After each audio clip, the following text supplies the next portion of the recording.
2024-এর নতুন করে যে NEXA-3 যে ফর্ম ফিল আপ, সেই NEXA-3 ফর্ম ফিল আপটা কীভাবে করবেন। এর আগে কিন্তু 2023-এ কিন্তু NEXA-3 ফর্ম ফিল আপ করেছেন। এবার কিন্তু 2024 সালে নতুনভাবে কিছু অ্যাপ্লিকেশনটা যে আছে সেই অ্যাপ্লিকেশনটা করতে হবে। তো চলুন কীভাবে করতে হবে সেটা কিন্তু আমরা এই ভিডিওতে দেখিয়ে দিচ্ছি।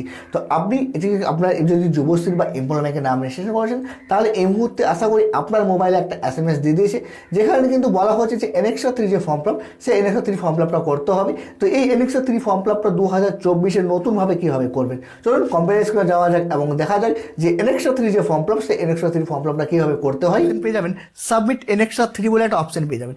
সাবমিট NEXA-3 বলে অপশন যে চাই, সেখানে আমি জাস্ট ক্লিক করবেন। সেখানে ক্লিক করলে নতুন একটা পেজে আপনি পৌঁছে যাবেন। এখানে আপনার কিছু ইনফরমেশন চাবে, যেমন আপনার যে এনরোলমেন্ট নাম্বার বা ইউজার আইডি।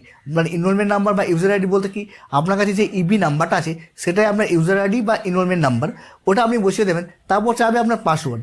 আপনি চিন্তা ভাবনা করবেন যে পাসওয়ার্ডটা আমার কাছে নেই, তো ইনফরমেশনকে যখন ফর্ম ফিল আপ করেছিলেন তখন কিন্তু আপনার কাছে একটা পাসওয়ার্ড এসেছিলো, সেই পাসওয়ার্ডটা দিয়ে দেবেন। এবার যদি আপনার কাছে পাসওয়ার্ড থেকে না থাকে তাহলে কিন্তু আপনি ফরগেট করবেন। তো ফরগেট কীভাবে করতে হয় তার জন্য আলাদা ভিডিও তৈরি করা আছে, সেটা আমি আপনার আই বাটন দিয়ে দেবো। সেখান থেকে আপনি দেখে নিতে পারবেন যে পাসওয়ার্ড যে রিকভারি করে বা পাসওয়ার্ড যে ফরগেট করে সেটা কীভাবে করে।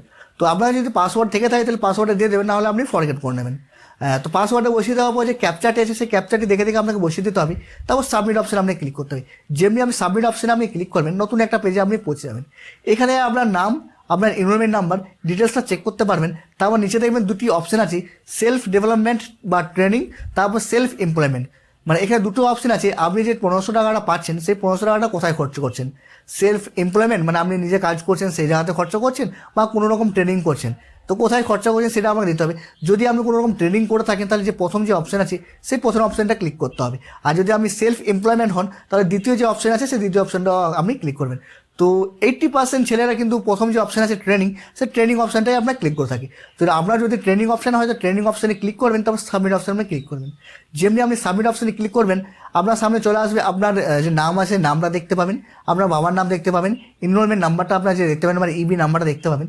তার নিচে দেখতে পাবেন যে একটা অপশান চলে আসছে সেলফ ডেভেলপমেন্ট বা ট্রেনিং বলে, সেই অপশানে আপনি ক্লিক করবেন। সেই অপশানে ক্লিক করে বিভিন্ন যে ট্রেনিংগুলো আছে সেই ট্রেনিংগুলো আপনি সমস্ত দেখতে পাবেন। এবার যেটা আপনার যে ট্রেনিং হবে সেই ট্রেনিংটা এখান থেকে আপনি সিলেক্ট করে দেবেন। আপনি এগ্রিকালচার হিসেবে হতে পারে, আইটি সেক্টর হতে পারে, ব্যাঙ্কিং হতে পারে, ফাইন্যান্স হতে পারে, বা কম্পিউটার কোর্স হতে পারে, বা যদি আপনি কোনো রকম কম্পিউটার কোর্স করছেন বা কোনো কোথাও টেকনিক্যাল কোনো কিছু করছেন তাহলে আপনি ট্রেনিং যে অপশন ট্রেনিং মারবেন।